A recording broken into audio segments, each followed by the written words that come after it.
Good evening, ladies and gentlemen. This is Clyde from Africa Media Australia, and we're very happy to have you today. We're very happy to know that you are watching this show. It's obviously my career and my story in collaboration with AfroShan professionals of Australia. This is where we talk about a story of a particular person that we interview. They share with us their personal, their career, their community story, their passion, everything with a focus on the Australian experience. Today, I have with me a very brilliant and dynamic young man by the name of Eli Muse. Eli, how are you today? I'm good. Thanks, Clyde. Thanks for having me on your program again. I think this is the second time I'm on your show.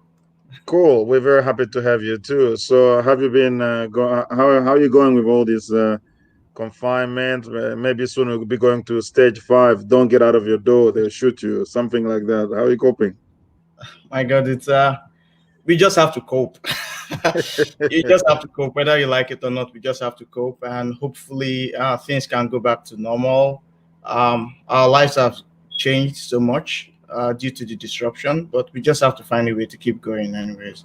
So yeah. Yeah, it isn't easy, but we have no other choice. We got to deal with it. All right. Yes, we have All, to. all right. Now, tell us a little bit about yourself. You have been in Australia relatively it hasn't been all that long, but it looks like you've been here for eternity. I like to keep So, myself busy. That's why. all right, so tell uh, us about you. so I was born in Lagos, Nigeria, and I moved to Australia from the UK in 2013. So that September this year is going to make it 7 years since I've been here. 7 years. So it's been an amazing journey for us. From the UK, I lived in Cardiff, Wales, very small town in the United Kingdom before moving over here. So it was a huge transition traveling, coming down here to Australia.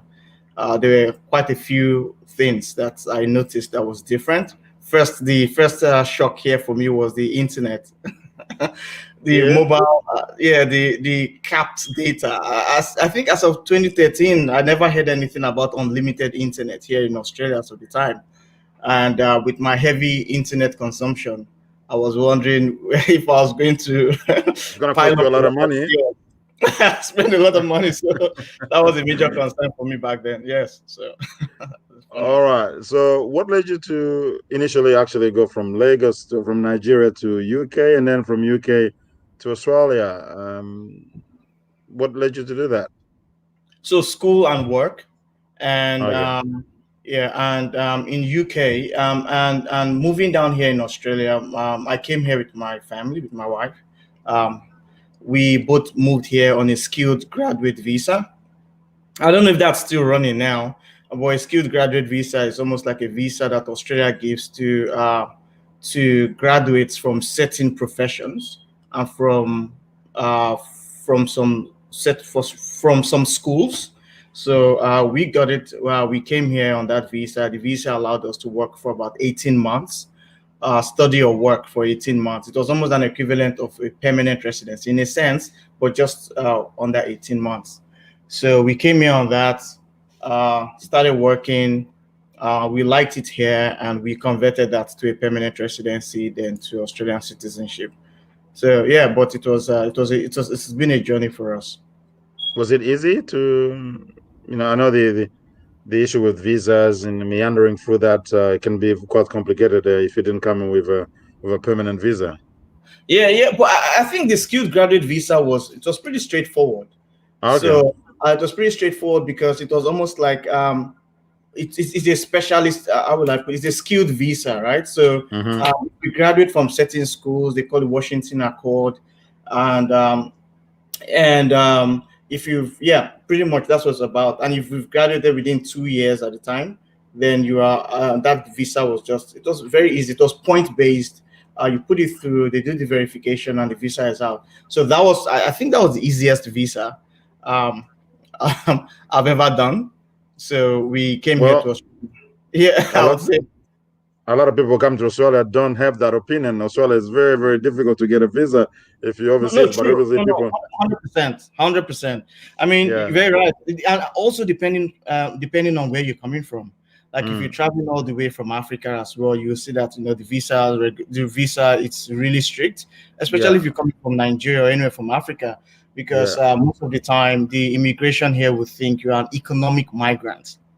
So yes, that's the term that is thrown around. So if you're coming from a low social economic country, um, pretty much you categorized as an economic migrant. So the amount of verification you would have to go through, evidence you would have to supply to show that you are just here for purpose of visiting or studying is enormous. You have to jump through a abs- lot of hurdles. Yeah. absolutely. Now you arrived here. Did you get a job straight away? I mean, how did it go in terms of settling, getting a job? Was it easy? So getting a job.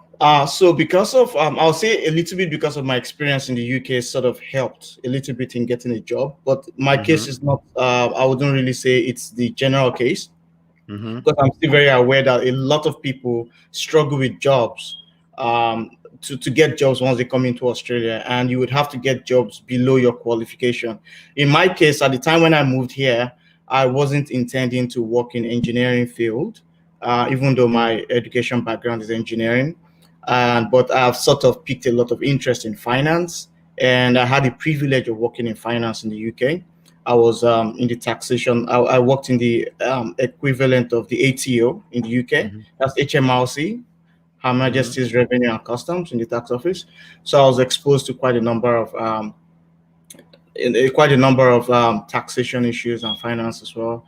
And I was hoping that coming down to Australia here, I would also pick up on that experience to work in finance, and push it from build my career from there. But first, when I first came here, the first job I got was I got my first job in within a month.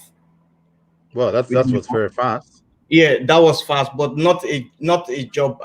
That was just a job just to get by. Yeah, to Uh, get by, obviously, to pay bills. yeah, it was a job to get by, and I probably didn't stay there for probably stayed there for about 2 to 3 months before I got the kind of job I wanted. But yeah, that was just a job I got to get me to And survive. and you must have gone through all the you must have Australian experience and all that sort of thing. When they interview you for the job, whether you have Australian experience and you're actually brand new Of in course, Australia and all that. of How course. did you how did you overcome that? So no, I'll tell you my case. So lucky for me, the person who was interviewing me was English. Was a British guy. Ah, so So you connected on that basis. we connected on that basis when we began talking about UK experience there and stuff, weather, soccer. So it was pretty much just it was an easy connection to have, and he was able to understand my work background, and so that was I was able to scale through that hurdle. But that does not in any way mean it's easy like that for everyone, because I Mm, understand that I've worked with several migrants as well and assisted them, and I could see how recruiters could be very microscopic mm, on their resume, picking out every single fault, especially when you have a non-English sounding name, or your experience is from overseas, especially from non-English speaking countries. Yes, the scrutiny could be really tough, which has made it hard for people to get the kind of job that they want.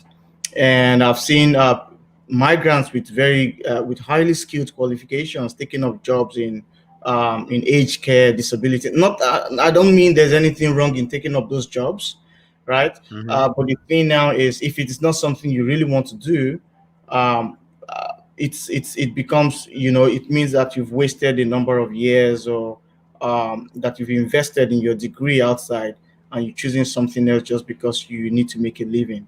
And age is also a factor. Yeah. So let's say, on average, if you migrate to Australia, probably when you are very close to your 40s, you wouldn't be that patient to look for a job that suits your qualification, especially if you have a family. Mm. So you pick up any alternative or any job that shows you interest, you will take it up. So as of that time, work becomes a necessity, not necessarily something to bring you fulfillment. And most people could stay stuck in that job for years and never get to do any fulfilling thing in their life. Absolutely. Now, you talked about your background. You actually educated yourself. I mean, you have a background in chemical engineering, is it? And then how did you end up? I know you're an entrepreneur now. You are in the coding sort of business, IT. How do you go from that sort of chemicals to bits and coding? Well, I'll say it's the same. I'll say, and sometimes the skills are mutable. Your skills are mutable. Whatever you learn is mutable. So, having an engineering background, there's a structured kind of way you think and you reason about things, and putting that to coding. There's a bit of logic, there's a bit of similarity in logic that you could apply to learn those things. But me getting into IT or coding was more about frustration. So I had been frustrated because I'm always trying to think of something to do. And most of the Mm. time, I'm either thinking of an app solution or something to do. And when I have to do such things, I'll find out that I would spend a lot of money trying to hire someone to help me do it. And everyone will understand the challenges that you get when you try to look for a software programmer, you try to hire a freelancer, or you try to contact somebody of the internet, and they give you this incredibly high bill over a very tiny, over a very small task that they have to do, and they tell you that they give you about two revisions. So the third revision you have to pay more. So I became really frustrated because one, if you hire a local, the cost is really high. Yeah. If you hire someone on freelancer who is overseas, communication becomes a problem. Right? So almost Yeah. like either way you wouldn't win. And for someone like me who is very conscious about testing ideas in a very lean way, investing as little as possible first to see that it works before I put in more, it became a source of frustration for me because I wasn't really getting any. I wasn't getting the quality of work I needed, and I wasn't getting the budget. The budget. I wasn't getting anyone willing to take my budget. So I locked up myself and learned how to code. Well, that's a good way to lock yourself up and come out of it. So Come out of it with, I with a was in my own qualification. lockdown before this lockdown years ago. Yeah, I'm sure with this COVID, a lot of people will be learning new skills. Those who know how to manage their frustration of being locked down. Anyway, so and it looks like you didn't spend much time being an employee because you quickly went into sort of a self-employed, and then you become an entrepreneur. Is that right? Yes, yes, I did. All right. And but your short experience as an employee within the Australian workplace settings, what's your take on that? How did you see that compared to UK? I was gonna say even Africa, but looks like you left Africa when you're just a student. You didn't have much professional experience, isn't it? Yeah. So the thing is, I'll say professionally, it's almost very similar. I'll say the work culture in the UK and Australia, there's a bit of similarities as well.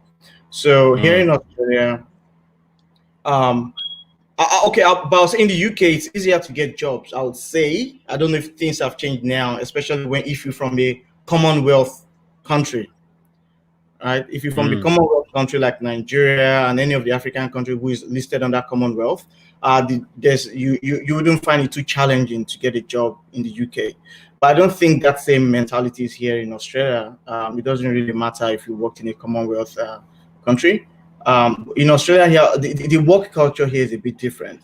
But for me, how I was able to navigate the work culture, personalities around it, because I was in finance, I was in IT, I was in finance here, is one thing that is key to me is when dealing with colleagues or dealing with clients, I try to understand personalities. I don't know. Most people think it's irrelevant, but personality test really does help. First of all, understanding your own personality, where and also being able to understand the personality of other people, especially your colleagues when you work with them for a while, and that would even come in really handy to you if you are in a management position, leadership position where you have to lead a team. You quickly understand that people are different, personalities are different, skills and strengths are different. So you have to be able to tailor feedback to each person you're working with, and there is no feedback that is the same. And most of the time, you also need to be able to understand, motivations. What would this person naturally enjoy, and what is something that, or what's the best incentive or reward to get them more engaged. So, yeah, so those things I had to navigate around it. But again, without me going into details, I know that of course there is, let's say, there's a bit of, some people are really uncomfortable, Mm, especially when you are, some people, let's put it in a nice way. A black person, a person from African background in certain positions in some organizations, some people are not, they've not seen it before, they've not worked with your kind before. So one of the reasons, and they might be really skeptical when they're listening to you, and sometimes you might get people confronting your ideas even though you are a position ahead of them, right? So confronting your idea, not taking it, your word for it, and sometimes double checking on what you say as a manager with another mm, manager. You understand mm. what I'm saying? So you could see Yes. those kind of things happening in the background, but the thing is, you don't want to react to that. You don't want to Yeah. react because you are in a corporate space and you want to give people the flexibility to do what they can. But yeah, you see that happening most of the time. And yeah, and for me, the basic thing was always ensure that, as a black person, you would try to work harder than the next person. We all have that syndrome in a Well, sense. let's talk about that thing because a lot of people say that as a colored person, as a black person, you got to Yes. work twice or three times harder. But is it really always the case? Isn't it something? I mean, aren't we putting ourselves in some sort of cage where we think we have to do that rather than just, you know, rather than just do what we're supposed to do? Oh, Clyde, it's a reality because one thing is, I'll say there's scrutiny on your work. There's scrutiny on your work. People ask a lot of questions. Even subordinates challenge your ideas when you bring it to the table. Okay, for instance, I've been in a meeting, for instance, um, when everybody we're all brainstorming, we all putting ideas on the table, Mm, and I when I put my own idea on the table, it becomes subject to scrutiny. I'm not uncomfortable with scrutiny, if you understand what I mean. But it's mm, not just going to you putting your opinion on the table in a less diverse team. There tend to be a lot of scrutiny on your idea, or that sometimes your idea might not even be listened to at the time. Then probably 2, 3 meetings later, someone else would probably say the same thing and own it like their idea, and it's going to be accepted. So mm. it's toxic. So at each time, that makes me, very conscious that when I want to present, I always ensure I have that facts right. If I have to stay overnight just for me to tidy all the loose ends to ensure that everything is right, I do it so that when I go on that table, I'm giving them no gap to poke in my idea and to see that I win. So that's one of the things that even made me go ahead to take my MBA in Melbourne Business School, and it's been very useful. There's a course we talk about managing people, and when I think back in retrospect, I could see better ways in which I could manage the issues I've faced in the past before, and how to influence diverse teams and as such those politics. Now, for me, work politics would be a walk in the park, so to speak. But yeah, I'm not Well, looking so it to it speak. Now, it's kind of a little different because obviously as an entrepreneur and with IT you don't always have to be with a lot yeah, of people. Obviously you've made yourself familiar with the theory of managing people, but the practice of it is often quite challenging and it's not as easy. But I guess the point you're trying to make is if you're more prepared, in terms of how to manage your interactions and with people, your expectations, and the emotional intelligence and the teamwork That's and all right. that sort of thing. It makes a whole lot of things easy, isn't it? It does make a whole lot of things easy. So, for instance, now there's a science behind influence in the workplace, Mm-hmm. especially for minorities. For you to be able to influence a majority of opinion, there's a way behind it, and sometimes it could be as simple as getting a coalition, speaking to the rest of your team one on one, arguing your ideas with them and getting them on your side. So you have a number of people on your side. So by the time you're going to present, there are a lot of people who are agreeing to what you have to say. And having that number on your side will convince the others that, oh, if this agrees to that, if that agrees to it, then it has to be right. It's dirty politics in workplace, but you have to manage the techniques around it. So that coalition strategy works. And also, I'll say expert power works. Even if you're a minority and you are known to have a specialist skill in something, and the rest of your team don't have it, they have no choice; they have to listen to you. Mm. So that's expert power. So sometimes, that's why you see nowadays you've seen a lot of minorities gravitating towards specialist skills, whereby when they're in a team, they're the only person who has an idea of how to do that. That's expert. No, that comes with a lot of power. Then there's what you call referential power too.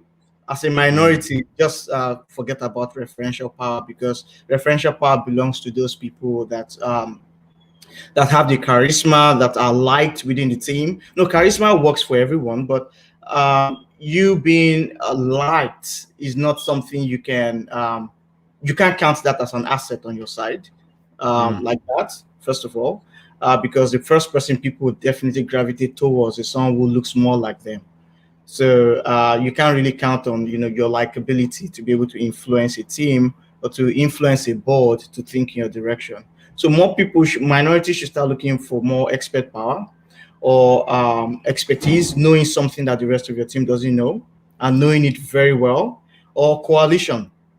Coalition could be don't wait till you get to a board meeting or to a meeting to present your ideas. Yeah, Before that start early. meeting happens, you have to be diligent to go and speak one on one to the rest of the team. It's a dirty tactics, but you have to do it. You speak to one Yeah. of the team, argue your case, get them on your side before you go on that meeting.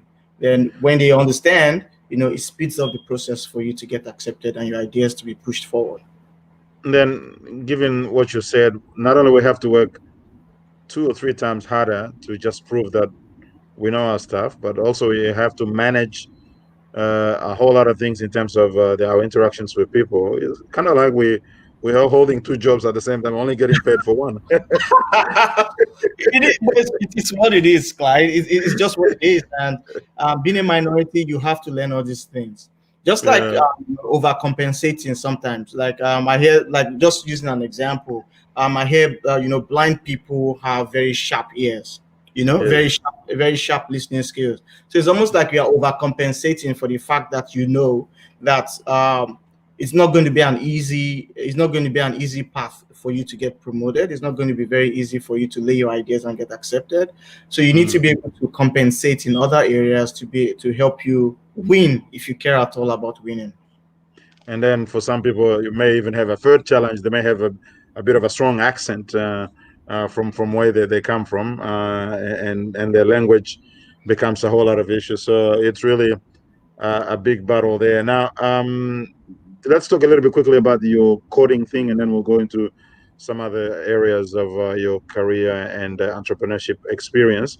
You learned coding yourself, and apparently that's what it being advised now that people, even the people who have no interest in IT, should learn some sort of coding. Even Bill Gates is wanting everybody, every child in primary school to learn coding. Do you agree? Is it that important?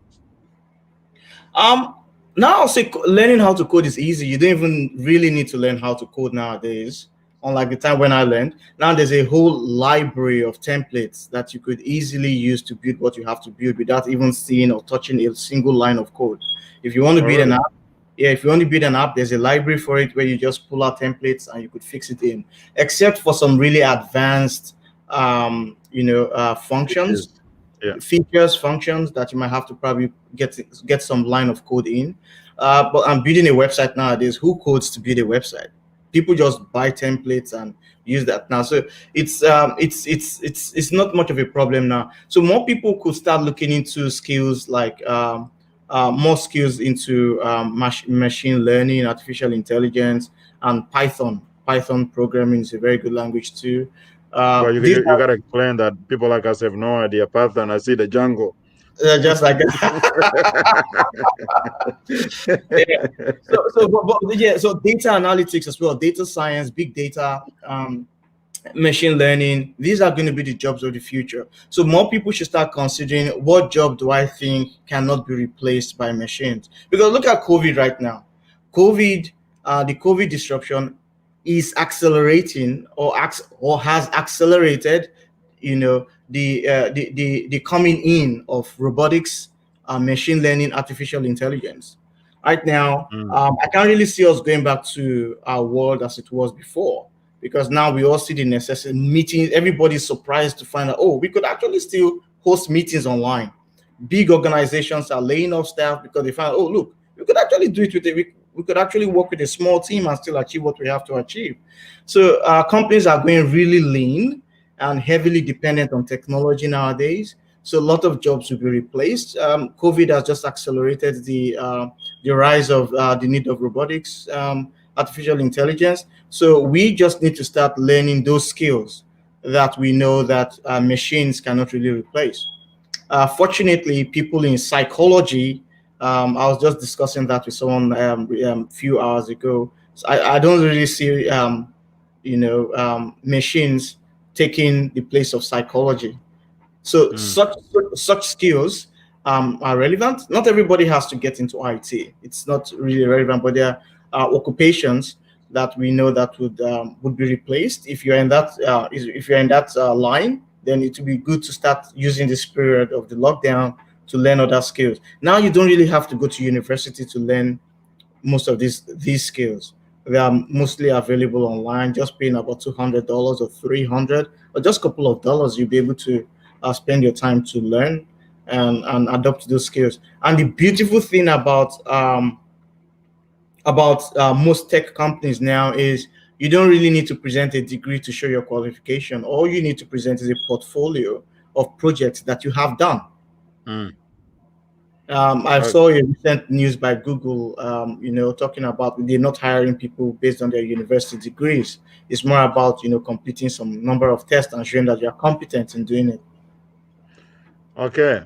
Now, um, besides, and then the entrepreneurship, you quickly went into, you're no longer coding. You used to code. Now you employ people.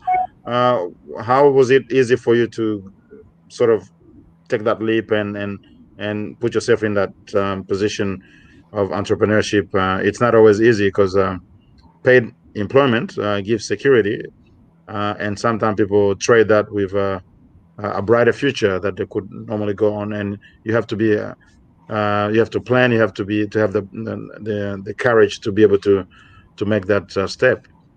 Yeah, it's just about, first of all, getting good advice if you are going into entrepreneurship. Most people go into entrepreneurship or starting a business with a mind that, let's make money, especially for small businesses. Then when it comes to lodging your taxes, you try to keep a lot away from, some people try to keep a lot away from taxes, from paying taxes, and you later on get to regret it, because by the time you need to borrow from the bank, probably for a mortgage or for a house, they would decline you because your income is not big enough. But in Mm, reality, you're actually making more money. But the fact that you're not reporting to the ATO, when the bank report needs that report from you, you're not able to provide sufficient proof. So that's where most people get stuck.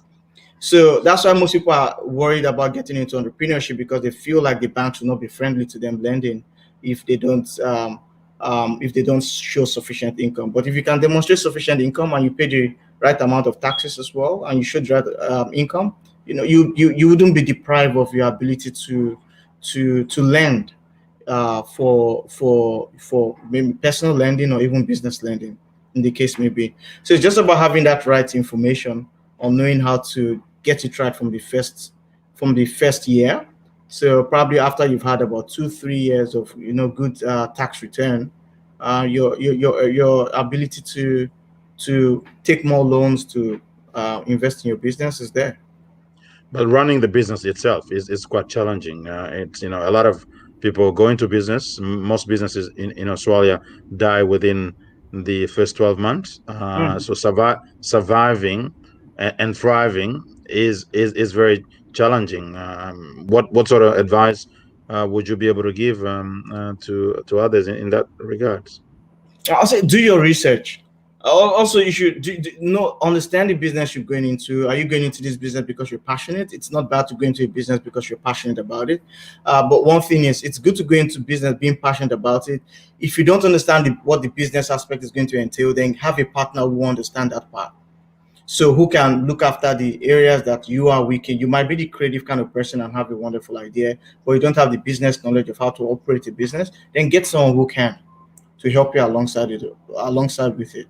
Or and also do if you have to operate by yourself, do your research. So your research could be about understanding there are a lot of grants out there, but most people don't know there's wage subsidy. For instance, if you're looking to hire um, an older Australian or a young person who has been unemployed for a while, there's a wage subsidy to help you out, whereby you could survive on paying them an income for about 3 months, Mhm. 3 to 4 months till you're able to get your footing. So it's just about doing all those research, applying for as much grants as possible, and knowing how to present your business case. I think there was a time when we had this discussion about supporting entrepreneurs in our community by having people help them write business plans and business cases where they would be able to stick to how to manage their business, budgeting, and also knowing about the grant opportunities out there. Some of them have fantastic ideas, but they don't know how to put grants application through. Right, so and that's where most people get stuck. Of which, so doing your research, collaborating, consulting, asking questions. And for me, I ask a lot of questions. I pick up my phone, I call when I don't understand something. I send emails. I try to find out information. So you'll be very surprised if you have good people skills, you can survive in business.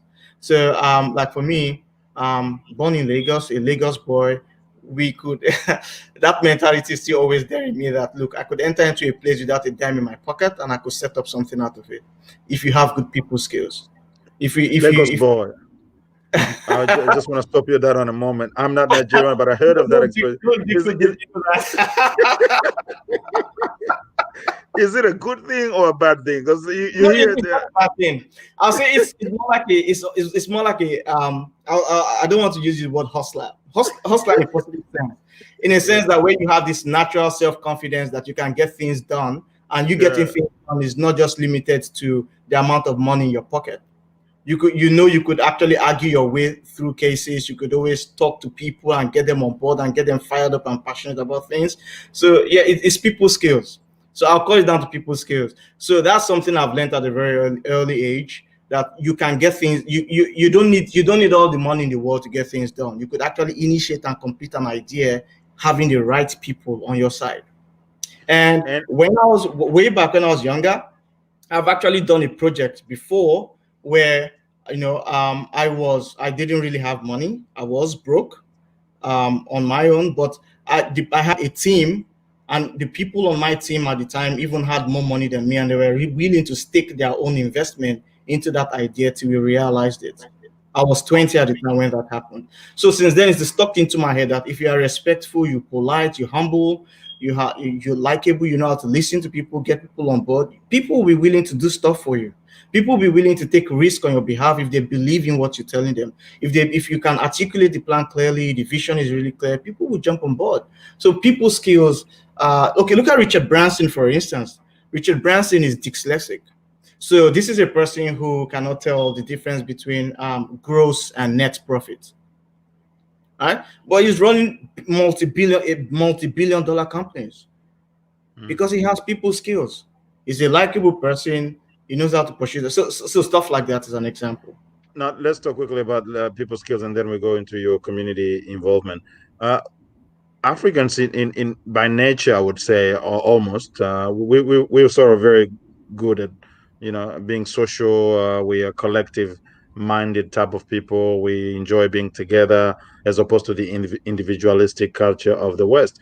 But on the other hand, when it comes to connecting people meaningfully and then being able to get what you want and navigating systems, utilizing the right connections and being able to do the correct thing so that you move forward using Mm, the networks you have. That seems to be a totally different type of skill than just being friendly with people and enjoying being together and all that sort of thing. Do you agree with that? totally, I agree. I agree. So some people might be very find it really comfortable to make friends, and friends where there is no just friends for friends' sake. But there's a difference between being friendly, being extroverted, knowing how to connect to people, and there's a difference between knowing how to leverage on those friendships. Mm-hmm. And I think if you have friendships where you cannot leverage off each other to succeed, to make progress and grow, sometimes I ask myself, what's the point of that friendship? If you Mm. understand what I mean. I'm not saying you need to, sometimes you need to be very, you need to have friends from everywhere, which is good, but define your friendship. You need to define your relationship because some people just strive and succeed based on relation. We are in Australia here. Sometimes the most, I was talking to somebody recently who was looking for a job. He was looking to get into finance, and so I connected him to somebody who was already there, and I was asking a question. I said, what are his chances if he submits his resume online through the online vacancy portal? He said it's very close to zero, Mm.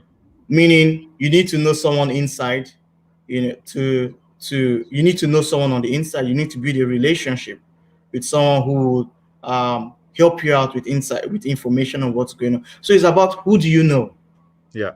Who do you It's know? about who do It's you really know, important. in addition to what do you know, actually. It's mostly about who What you know than what you know. exactly? So it's not just in Africa where you think, oh, who you know, what we call it legwork, like who you know matters. Even here in Australia, everywhere in the world, who you know Yeah, matters. So absolutely. relationship is an asset. So you need to start cultivating the right relationship to help you make progress. Let me remind those who are watching us again. We want to say thank you for continuing to watch, and we ask you to kindly share the video through your Facebook page so other people can get that opportunity. We encourage you to ask questions, make comments, and I'll start referring to some of those questions quickly before we talk to Bode about his community involvement. Sure. Mansa Musa says it's disappointing that as African we have to work addition to in addition we have to work additionally to make others comfortable or show or prove your worth. That is certainly true. Abu Layla says accent is most used as an excuse for Africans not to get promotion. Yeah, sometimes we see a lot of people say I can't get promotion because they think my accent is funny and all that sort of thing. And Alphonse says, nice discussion, Clyde. Question: can you ask the guest to provide a bit more information to young talent about the critical need to have both technical and also soft skills in the current modern workforce? Please comment on that, and also link that answer to the globalization and access to talent from anywhere. Very, very, very, very solid questions tonight. So first, I'll say accent. Accent. Um, I have mixed feelings about accent being a challenge for people. I think it's more of a mental challenge than it's actually a physical challenge, because I'll say most people who come from Africa, um, you speak English in Africa, so the basic thing is English. But the thing is, we there's this insecurity about our accent when we travel to English speaking nations or when we're speaking to natives that literally sometimes make your voice hide. So you do not speak loud enough, and you already are prejudging yourself before you are actually judged. Okay, let me talk about the first job I had in Australia. So the first job I had in Australia, I was in sales. So that's different from where I was. I was in sales, and the thing was, there were a couple of people who were in the same job as well. But I came in and I was a top sale. I was a top performer. And the reason why I was a top performer was, look, I still do have an accent, but I don't think too much about it. I care more about my message. So I speak loud enough, and I focus on my message, on being understood, and being and ensuring that my personality can travel through my voice to the person who is on the other side of the phone, Mm. and listen to them genuinely, understand them, be polite, respectful. And I was getting a lot of people signing up, a lot of people, listening to me. I was getting a lot of deals closed, and my accent wasn't coming to play. Of course, sometimes you would have some nasty people who would just go after you on your accent. And look, that's not your problem. It's not about you, it's about them. And for me, that's always something I've always learned in my relationship with people. If I'm not doing something I can really think is wrong and someone is coming after me, I look, it's not about me, it's about you. So you have to stop being so self-critical on yourself and your accent, that you have to start focusing on your strength and leveraging on that strength.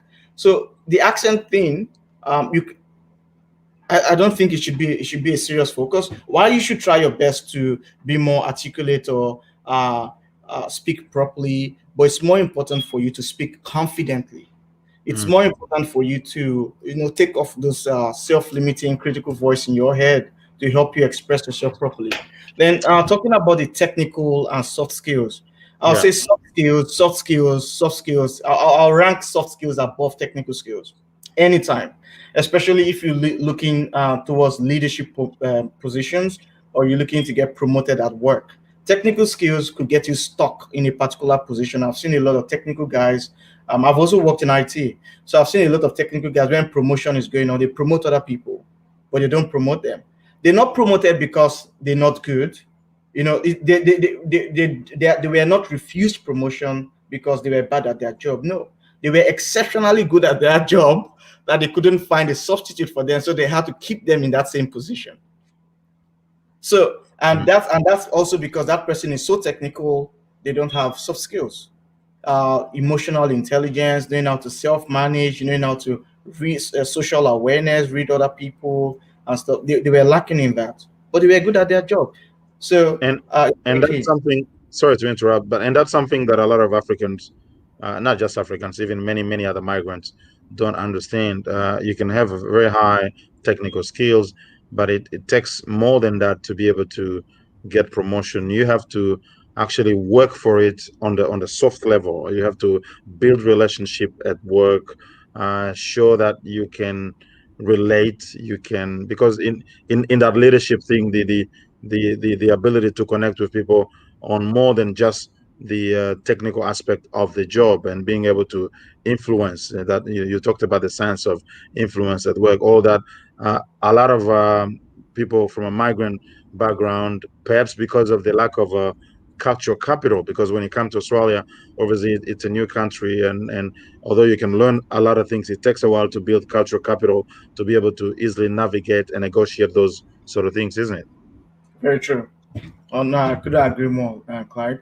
So soft skills is always above. Like soft skill is that differentiation, how you Yeah. differentiate yourself among others with technical skills. There are so many people out there with technical skills nowadays, but that soft skill is unique to your personality.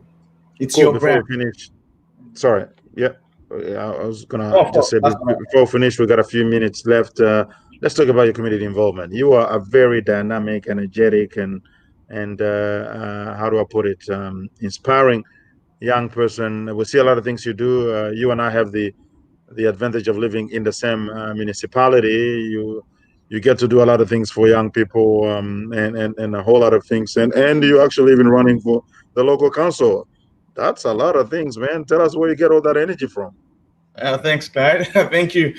For me, I'll just say the passion about I'm really I'll say I'm really passionate about young people, because I understand when I was I wouldn't say I'm old now, but when I was younger than I am now, when I was younger, in my younger years, I had this sense of urgency about things, about getting things done.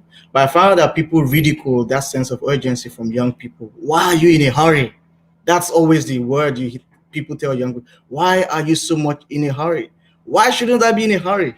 So the thing is, and I can understand, and that leads to them, going. in the sense of that urgency, nobody's listening, nobody's trying to understand them, nobody's trying to recognize them, and they begin to take different path to get recognized.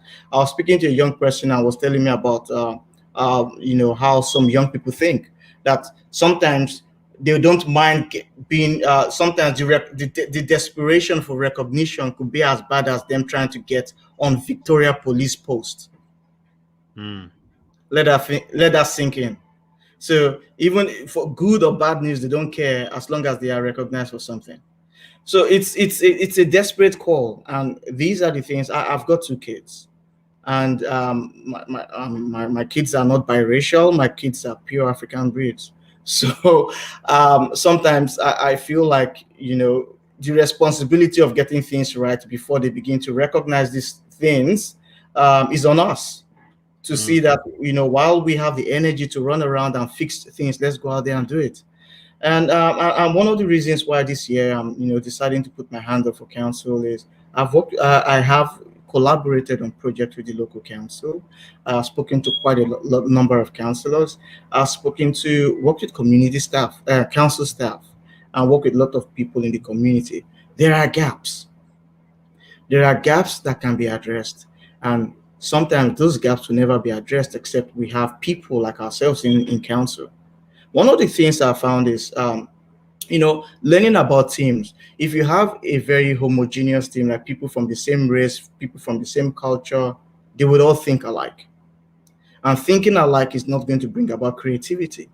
But when you have more of both functional and physical diversity, it does help, and demographic diversity does help, because one, the first thing is functional diversity is diversity of skills on council. Like for instance, if you're in a team and all that team is made up of all accountants, nobody's going to be taking any risk.